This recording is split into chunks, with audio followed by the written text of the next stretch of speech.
Hey everyone, welcome back to Nate Reviews. And today is going to be a really special video that I have planned for you all today. We're going to break down the movies people love, hate, and movies somehow became both. And today, we're taking a look at one of those fascinating films in the 90s, Steven Spielberg's Hook. Released back in 1991, Hook was meant to be a major holiday blockbuster, but critics at the time were impressed. And yeah, 34 years later, the movie has transformed to a cult classic beloved by fans of all ages.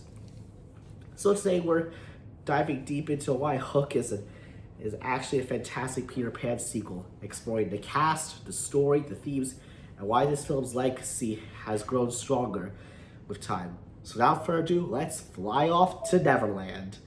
One of the boldest things about Hook is his premise. What if Peter Pan, the boy who doesn't grow up, actually grew up to be a man? And yeah, instead of retelling the same story of Peter Pan like every single time, Steven Spielberg, along with screenwriter James V. Hart, gave us a true sequel to J.M. Barrie's original tale. Peter Pan has become Peter Banning, a stressed-out lawyer who's forgotten who he once was. This isn't a reboot, it's a continuation, showing the consequences of abandoning Neverland. It's emotional, but it's also smart storytelling, because Peter growing up gives the audience the same job as Peter has, to remember the magic. Let's talk about the casting of the movie, because it's a fantastic casting of how it's done. Robin Williams brings childlike wonder, comedic energy, physical humor, and genuine emotional depth. His performance sells both sides of Peter, the boring adult who finds lost his way, and the joyful Pan underneath. When Rob Williams does become Peter Pan again, the hair, the stance, the grin, you can feel the audience return to Neverland with him. I mean, I personally felt that when I saw that movie first time, and probably if you've seen the movie. It's pretty great.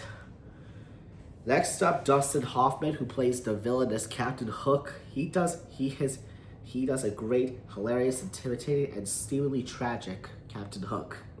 Hoffman transforms into Hook so completely that many viewers don't even know that it's him. His chemistry with Williams is electric and steals every scene he's in, even when he skipped playing off Smee with Bob Hawkins, giving one of his underrated comedic sidekick performances ever. And shout out to both those actors. They are really fantastic and amazing.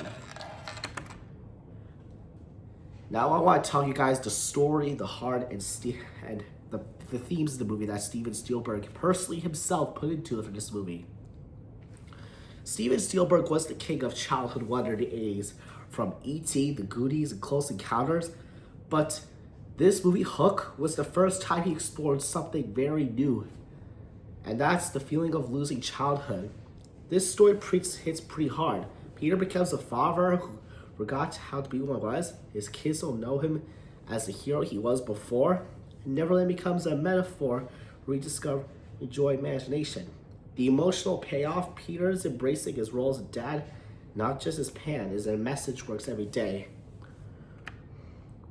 And it's just a prime example of how many of us feel around when we're adults, we kind of forgot what we like and we used to like.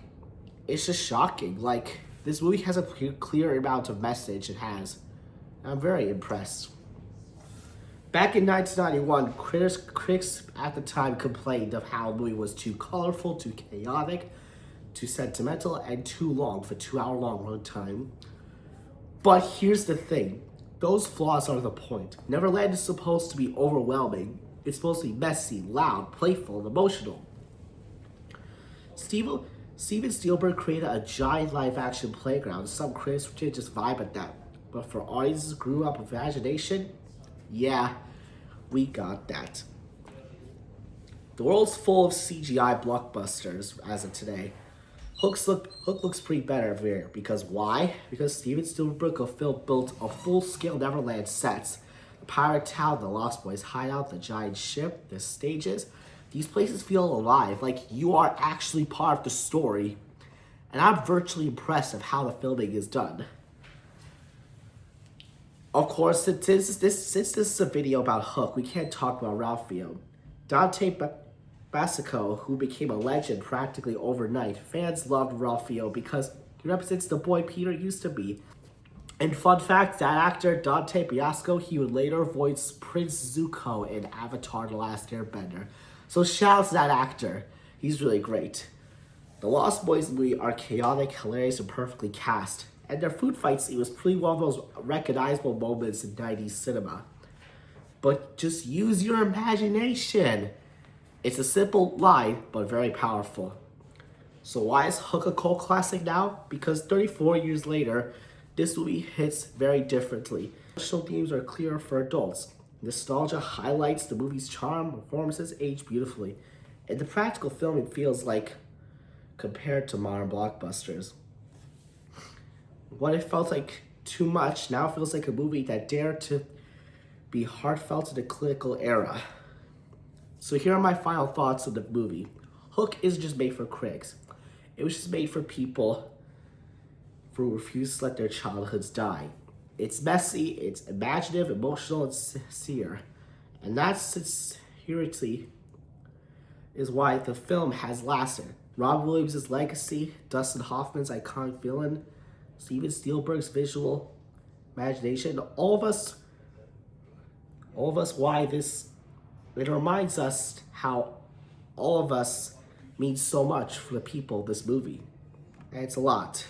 So anyways, thanks for watching the reviews. If you enjoyed this deep dive, hit like, subscribe, and tell me in comments what's your favorite moment in Hook. And remember, to live will be an awfully big adventure.